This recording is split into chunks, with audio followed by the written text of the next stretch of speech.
बिस्मिल्लाहिर्रहमानिर्रहीम। अस्सलाम वालेकुम। आज हम डिस्कस कर लेते हैं कि जब किसी शख्स का चेक डिसऑनर हो जाता है बैंक से और उसने किसी दूसरे के साथ कोई ट्रांजैक्शन की होती है, कोई लेन देन के मामलात होते हैं, कारोबारी मामलात होते हैं या कोई कर्ज़ा लिया होता है और उसकी रीपेमेंट के लिए या कोई भी अगर ट्रांजैक्शन है कोई भी प्रॉपर्टी की, उसने उसके अगेंस्ट चेक दिया होता है दूसरे बंदे को, वो डिसऑनर हो जाता है। तो डिसऑनर चेक का क्या किया जाए? फिर जब भी 489F की जब FIR दर्ज होगी तो सबसे पहले ये देखा जाएगा कि जिसने चेक इशू किया है उसकी जो इंटेंशन थी, उसने जब चेक इशू किया था तो डिसऑनेस्टली उसने इशू किया था टुवर्ड्स रीपेमेंट ऑफ लोन या कोई ऑब्लिगेशन फुलफ़िल करने के लिए।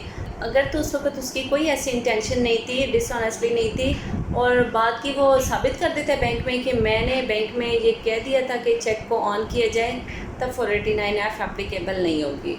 तो जो रेलिवेंट लॉ इसे डील करता है वो है PPC पाकिस्तान पीनल कोड 1860 और उसका सेक्शन है 489F।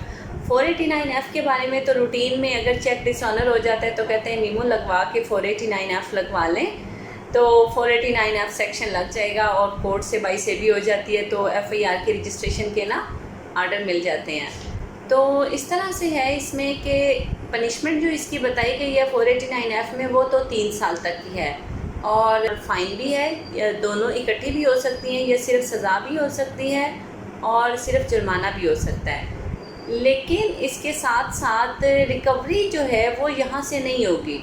अगर आपकी जो पेमेंट है चाहे 10 लाख है, 20 लाख है, 20,000 भी है, तो उसकी जो रिकवरी होती है पैसों की, वो उसके लिए जो प्रोसीजर फॉलो किया जाता है वो CPC में बताया गया। ऑर्डर 37 का हम कहते हैं कि ऑर्डर 37 का दावा हम दायर करते हैं, डिस्ट्रिक्ट जज साहब के पास ये दायर होता है। ये ट्राइबल बाय डिस्ट्रिक्ट कोर्ट है पे, लेकिन यहाँ पे एक्सेप्शन आ जाती है कि या तो वो कहे कि यहाँ पे मेरी तरफ से कोई डिसऑनेस्ट, मेरी जो इंटेंशन थी वो क्लियर थी, डिसऑनेस्टली मैंने चेक इशू नहीं किया।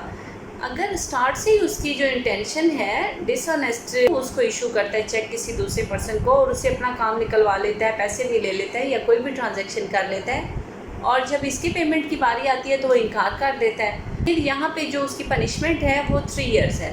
वो इस वजह से ये तो हो गई लॉ की, जो उसने वायलेशन की, जो उसका ऑब्लिगेशन था, जो उसका राइट था, किसी का राइट उसने इन्फ्रिंज किया, ये उसकी पनिशमेंट की हद तक होगी। लेकिन यहाँ पे उसको रिकवरी तो नहीं होगी, रिकवरी होगी ऑर्डर 37 का दावा होगा।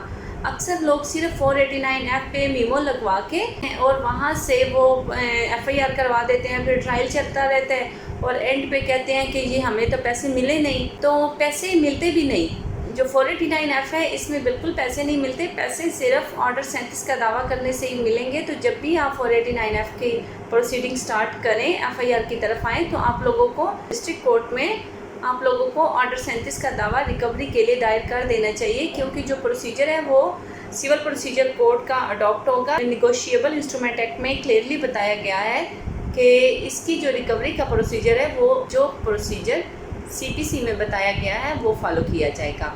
तो ये था हमारा आज का टॉपिक। दुआओं में याद रखिएगा। Thank you so much. अल्लाह हाफिज़।